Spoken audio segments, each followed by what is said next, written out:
আগে চেক করো, তারপরে বিশ্বাস করবা, ঠিক কিনা? তাহলে এখন থেকে একটা কিছু শুনলে বিশ্বাস করবেন?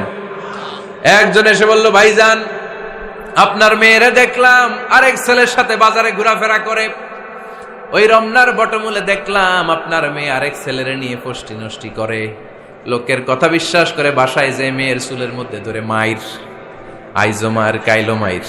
এরকম হইতে পারে না? হয়তো ওই লোক আপনার মেয়ের মতো দেখতে আরেক মেয়েকে দেখছিল। এরকম হয় কিনা সমাজে? একজন এসে বললো, ভাই আপনি এখানে ভাবিরে তো দেখলাম ওই জায়গায় আরেক লোকের সাথে ঘোরাফেরা করতেছে, খবর রাখেন না বাসা? আপনি রেগে মেগে, ঘটনা কি?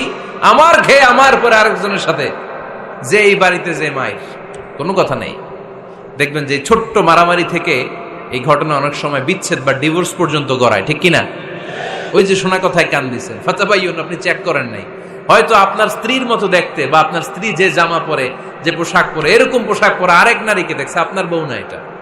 আপনার মেয়ের ব্যাপারে যে তথ্য দিয়েছে এটা সঠিক নয়, সে আপনার মেয়ের মতো আরেকটা মেয়েকে দেখেছে, এসে আপনার কাছে বলে দিছে, আপনি বিশ্বাস করছেন। ভেজাল আছে না নাই? এই ভেজালগুলোকে থামানোর জন্য কোরআনে এই বিধানগুলো নাজিল করেছে কে? তাহলে ফরিদপুরের ভাইয়েরা, সমাজটারে সুন্দর রাখার তথ্য একটা শুনলেই বিশ্বাস করবেন না। সিলে কান নিয়ে গেছে শুনলেই সিলের পিছনে দৌড়, নাকি? কি করবেন? আগে কানে হাত দিয়ে একটু দেখবো কান দুইটা আছে না নাই, তারপরে চিলের পিছনে দৌড়াবো। তাহলে এখন থেকে আমরা তথ্য একটা শুনলে বিশ্বাস করব। তাহলে কি করবেন? বলতে হবে কি করবেন? যাচাই বাছাই, জাস্টিফিকেশন অফ দ্য নিউজ। কোন নিউজ জাস্টিফিকেশন ছাড়া আমরা প্রচার করব, বিশ্বাস করব, শেয়ার করব না। আল্লাহ বললেন, ইয়া আইয়ুহাল্লাযীনা আমানু লা ইয়াসখার কওমুম মিন কওম। ওহে আমার ঈমানদার বান্দারা, শোনো শোনো, খবরদার কখনো কোনো মুমিন বান্দারে ঠাট্টা করো না, অবজ্ঞা করো না, ঠাট্টা করো না।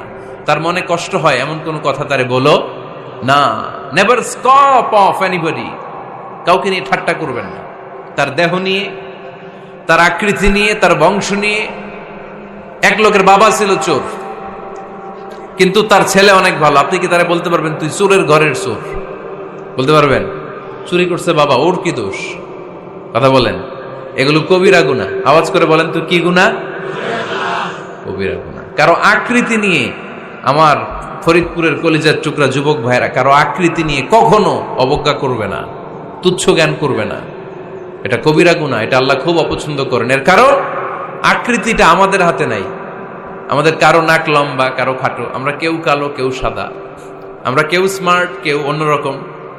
তো এই যে আমাদের এক এক ধরনের আকৃতি, এটা কি আমি বানাইছি? আপনি বানাইছেন?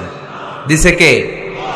এই জন্য কারো দেহের গঠন নিয়ে যদি আপনি অবজ্ঞা করেন, এটা প্রক্ষান্তরে আপনি স্রষ্টাকে নিয়ে অবজ্ঞা করবেন। কারো দেহের আকৃতি নিয়ে যদি আপনি তুচ্ছ করেন, তাকে তুচ্ছ করেননি, আমার রবকে আপনি তুচ্ছ করেছেন। চিল্লায় বলেন ঠিক কিনা? খবরদার।